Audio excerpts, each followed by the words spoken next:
اپنے پسندیدہ موضوع پر شوز دیکھنے کے لیے لائک اور سبسکرائب کرنا نہ بھولیے گا اور بیل بٹن پر کلک کیجیے گا۔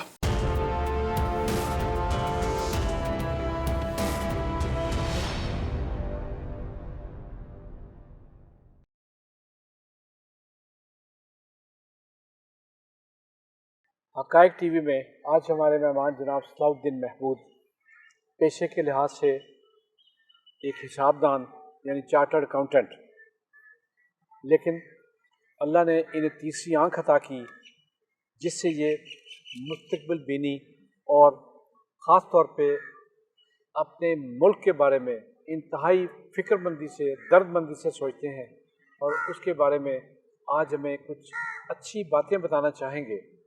اور یہ آغاز کریں گے 23 مارچ 1993 سے، اور ہمیں لے کے چلیں گے یہ 23 مارچ 2033 تک۔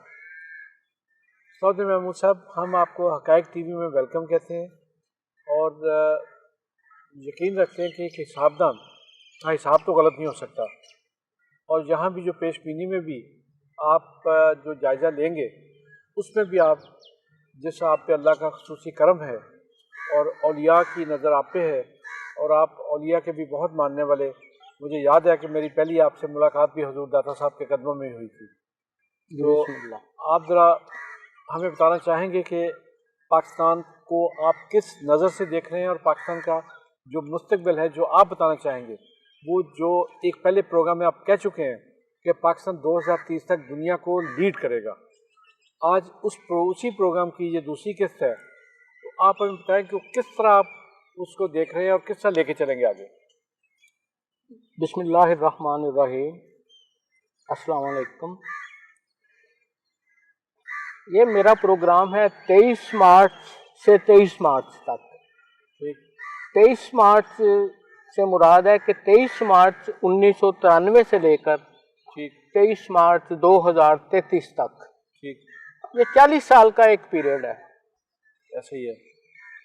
اب 40 سال سے تعلق ہم چلا بھی کہتے ہیں، ٹھیک، اس کو کرنٹائن بھی بولتے ہیں، ٹھیک، اور 40 سال کا وہ خاص عرصہ ہے کہ جس میں انبیاء کو نبوت بھی عطا ہوتی ہے اور اولیاء کو ولایت بھی عطا ہوتی ہے۔ بالکل ٹھیک، بالکل ٹھیک۔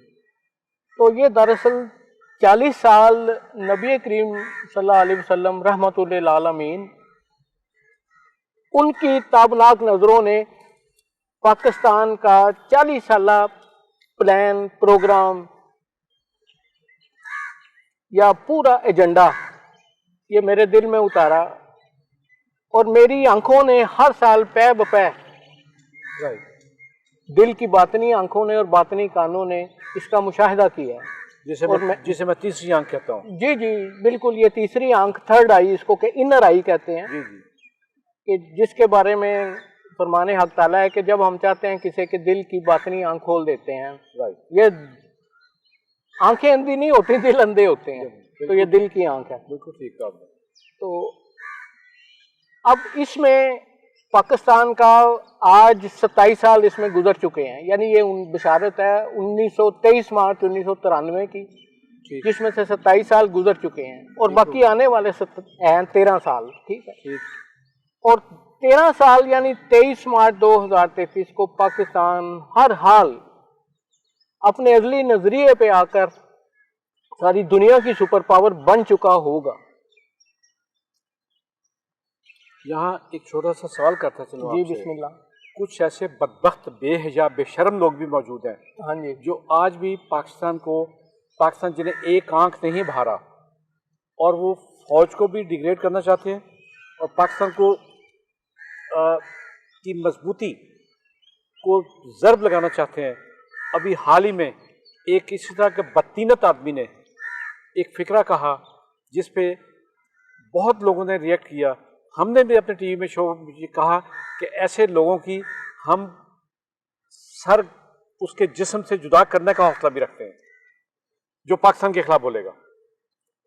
اچھا، اس میں حقیقت یہ ہے کہ یہ نبی کریم صلی اللہ علیہ وسلم کا اپنا فرمان ہے، یہ اسی بشارت میں، یعنی کوئی کائنات کی ایسی چیز ہے نہیں ہے جو آپ صلی اللہ علیہ وسلم نے چھپائی ہو، بالکل ٹھیک. ایک تو اس فرمان میں آپ نے یہ کہا تھا کہ 1993 23 مارچ 1993 کو موجود جتنی بھی سیاسی جماعتیں تھیں اس وقت اور مذہبی جماعتیں جنہوں نے دونوں ہاتھوں سے پاکستان کو لوٹا، بری طرح لوٹا، آپ وسلم کا فرمان ہے وہ ایک ایک کر کے نیچے آتی جائیں گی اور بالکل ختم ہوتی جائیں گی. ان کے دل کے اندر سے وہ ایسی باتیں نکلیں گی. کوئی ریفرنس حدیث میں یا کسی کتاب میں، مذہبی کتاب میں ہے کوئی؟ حدیث کی کتاب میں تو نبی کریم صلی اللہ علیہ وسلم نے فرمایا تھا کہ مجھے مشرق اور یمن سے اسلام کی ہوائیں آتی ہیں، خوشبوئیں آتی ہیں مہکدار. یہ فرمایا تھا بالکل. آپ صلی اللہ علیہ وسلم کا یہ فرمان تھا. خصوصی طور پہ آپ نے ایک تاریخ کا ذکر کیا، جی وہ کہیں ہے، کہیں کسی کتاب میں موجود ہے؟ اور یہ تو بہت ساری کتابوں میں ہے حدیث کی. اصل میں یہ چاہ رہا ہوں کہ نبی کریم صلی اللہ علیہ وسلم آج بھی دنیا قدیم اور جدید میں ایک پل کی طرح سے حائل ہیں اور اپنی انہی احادیث کی روشنی میں اسی اپنے علم کو کھولتے ہیں، کیونکہ وہ آج بھی سب سے بڑی دلیل آپ صلی اللہ علیہ وسلم خود ہیں. اور جو روحانی علم رکھتا ہے تو وہ خود نبی کریم صلی اللہ علیہ وسلم سے روحانی طور پہ ہم کلام ہو سکتا ہے، لیکن جس کی روح صادق اور امین ہو، کہ جس کی روح میں بے انتہا پاور ہو، پیورٹی ہو، ساتھ پیورٹی بھی. علامہ اقبال یہ خود فرماتے ہیں reconstruction of religious thought in Islam میں بڑا کلیئر. وہ کہتے ہیں immediacy of religious and mystic experiences that we observe Almighty Allah and the Holy Prophet just as we see the and observe the other things. بالکل clear کہ یہ اسی طرح ہی ہے. اصل میں یہ پھر وہ 40 کے حرف پہ آ جاتا ہے کہ نبی کریم صلی اللہ علیہ وسلم کی حدیث ہے کہ جب کوئی بھی انسان 40 دن یکسوئی کے ساتھ حق تعالیٰ کے ساتھ لگا دیتا ہے تو اس کے دل سے علم و عرفان کے چشمے پھوٹ پڑتے ہیں، قدرتی طور پر اس کا تفکر خدا سے مل جاتا ہے.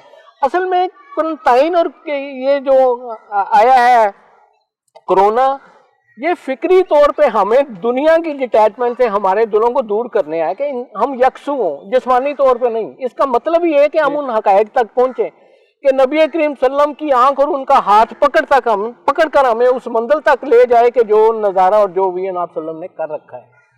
تو جو آپ نے سوال پوچھا تھا اس کا آپ صلی اللہ علیہ وسلم کا یہ فرمان تھا کہ یہ ساری جماعتیں، سارے لوگ جنہوں نے پاکستان کو لوٹا ہے، بری طرح لوٹا ہے، ایک ایک کر کے ان سے ایک ایک پائی کا بھی حساب ہوگا. اور دوسرا آپ کا فرمان تھا کہ پاکستان کے مستقبل میں ان کا کوئی حصہ نہیں ہے کچھ بھی. یہ خود ہی اپنی نظروں میں گر جائیں گے. سیاست میں اس ہوس اور لالچ میں تھک ہار کے یہ خود ہی گر پڑیں گے اور ان کی دل کی باتیں انہی کی زبان سے کہلوائی جا رہی ہیں تاکہ یہ خود اپنے جرموں کی دلیل آپ بن جائیں. یہ خود دیکھیں گے. اور اس کے علاوہ آپ صلی اللہ علیہ وسلم نے یہ فرمایا تھا کہ پاکستان کا روحانی کام، پاکستان تو اس وقت تھا ہی نہیں، لفظ ہی دنیا میں نہیں تھا پاکستان کا جب حضور صلی اللہ علیہ وسلم کا.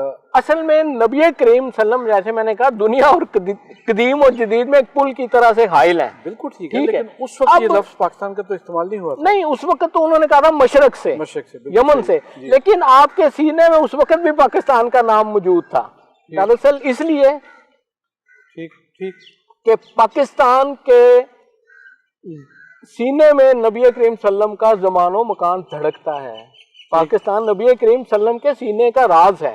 یہ اس وقت نبی کریم صلی اللہ علیہ وسلم کے سینے میں تھا کہ پاکستان مستقبل میں وہ ریاست بنے گی کہ جہاں سے 1400 سال پہلے والی خلافت کی ٹوٹی ہوئی رسی دوبارہ جڑے گی. اور پھر ایک خاص بات کہ پاکستان کے ضمیر میں اور پاکستان، آپ مستقبل قریب میں پاکستان میں نظام خلافت دیکھ رہے ہیں؟ اصل میں خلافت، صدارت یا امامت، حقیقت میں یہ نبی کریم صلی اللہ علیہ وسلم کی روح کا علم ہے.